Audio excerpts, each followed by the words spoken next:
programang ito ay rated SPG. Striktong patnubay at gabay ng magulang ang kailangan. Maaaring may masiselang tema, lengguwahe, karahasan, sexual, horror o droga na hindi angkop sa... So, makikiparty ka na sa amin? Yes, for Lolo. Talaga?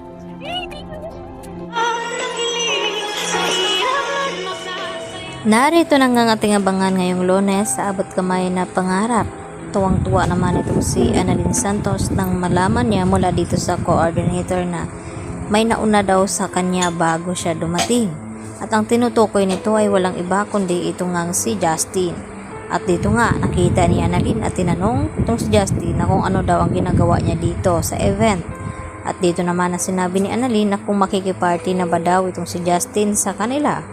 At ang sagot naman dito ni Justin kay Annalyn na oo, para daw kay Lolo Pepe. At dito hindi napigilan ni Annalyn ang kanyang sarili na lapitan itong si Justin at yakapin. At dito naman na kinatuwa din ni Justin itong ginagawa na suporta ni Annalyn sa kanya. Samantala, dito naman nakapagdesisyon ng mga kaibigan ni Annalyn na tulungan siya sa mga ginagawa nilang dekorasyon. At dito napansin ng mga kaibigan ni Annalyn na ang litrato nga daw dito ni Zoe na nagawa daw itong magbakasyon at itong si Moira sa kabila ng lahat sa nangyari nga dito kay Don Pepe. At maya-maya nga ipinakita nila Nurse Karen itong larawan na nakita ng mga kaibigan ni Annalyn. At dito naman na tinanong ni Justin itong si Annalyn na okay lang ba sa kanya ang mga ginagawa ni Zoe na kahit ay tinatarayan niya at maldita ito ay nagawa pa rin tanggapin ni Annalyn. At dito sinagot ni Annalyn itong si Justin na kinakailangan daw niyang gawin iyon dahil sa kapatid niya nga daw ito. At dito hinahangaan ang husto ni Justin itong si Annalyn. At maya-maya ang sumunod na dumating ay walang iba kundi itong ina ni Annalyn na si Lynette. At inggit naman ang naramdaman dito ni Justin habang kayakap ni Annalyn ito ngang si Lynette.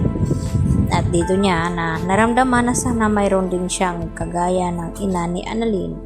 At dahil dito, bigla din dumating itong si Giselle at hinahabol nga itong si Justin upang makausap niya at makita sa huling sandali dahil nalaman niya na papaalis na nga ito papuntang US. At yun nga ay parang hindi na matuloy ang pag-alis dito ni Justin papuntang US dahil nung nagpaalam itong si Giselle dito kay Justin na aalis na lamang siya ay dito naman pinigilan ni Justin at sinasabihan na mag-usap muna sila at pagbigyan ng kahilingan ng kanyang ina. Samantala, dahil sa pag-aalaga nga ng mga doctors at nurses dito kay Don Pepe, ay hindi nila namalayan na muli nga ang nagising na ito at nagkamalay. At dito na ipinatawag ni Don Pepe ang mga pulis upang magbigay ng statement kung sino nga ang kumidap sa kanya at nagtangka sa kanyang buhay. At nagulat itong sina RJ at Giselle nang biglang dumating at nalaman dito sa mga kapulisan na ang may pakana daw ng lahat at ang mastermind ay walang iba kundi itong si Moira at itong si Zoe. At dahil napag-alaman nila na wala itong si Moira sa dati niyang tirhan at pati itong si Zoe dahil nagbabakasyon nga ang mga ito. At dito naman na sinabi ni RJ na gagawin niya ang lahat at pagbayarin itong si Moira at Zoe upang makulong at pagbayaran ang lahat-lahat ng mga ginawa dito sa kanyang ama.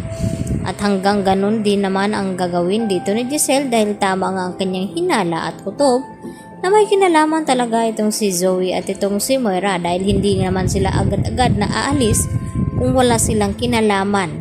Nung malaman nga nila sa attorney na hindi na nga pinapamanahan itong si Zoe at tinanggal nga ni Don Pepe bago nga nangyari itong aksidente na nakidnap itong si Don Pepe. At dahil dito mas tumitindi naman ang pagdududa ni Giselle dito kay Zoe at ganoon din kay Moira. At dito naman sinabi ni Giselle na humanda ang mga ito at huwag magpakasaya dahil kapag nagising na muli ang kanyang ama ay malalaman nila kung ano ang dahilan. Kaya ng ating pagkatutukan mamaya mga ludi, dito lamang yan sa abot kamay na pangarap.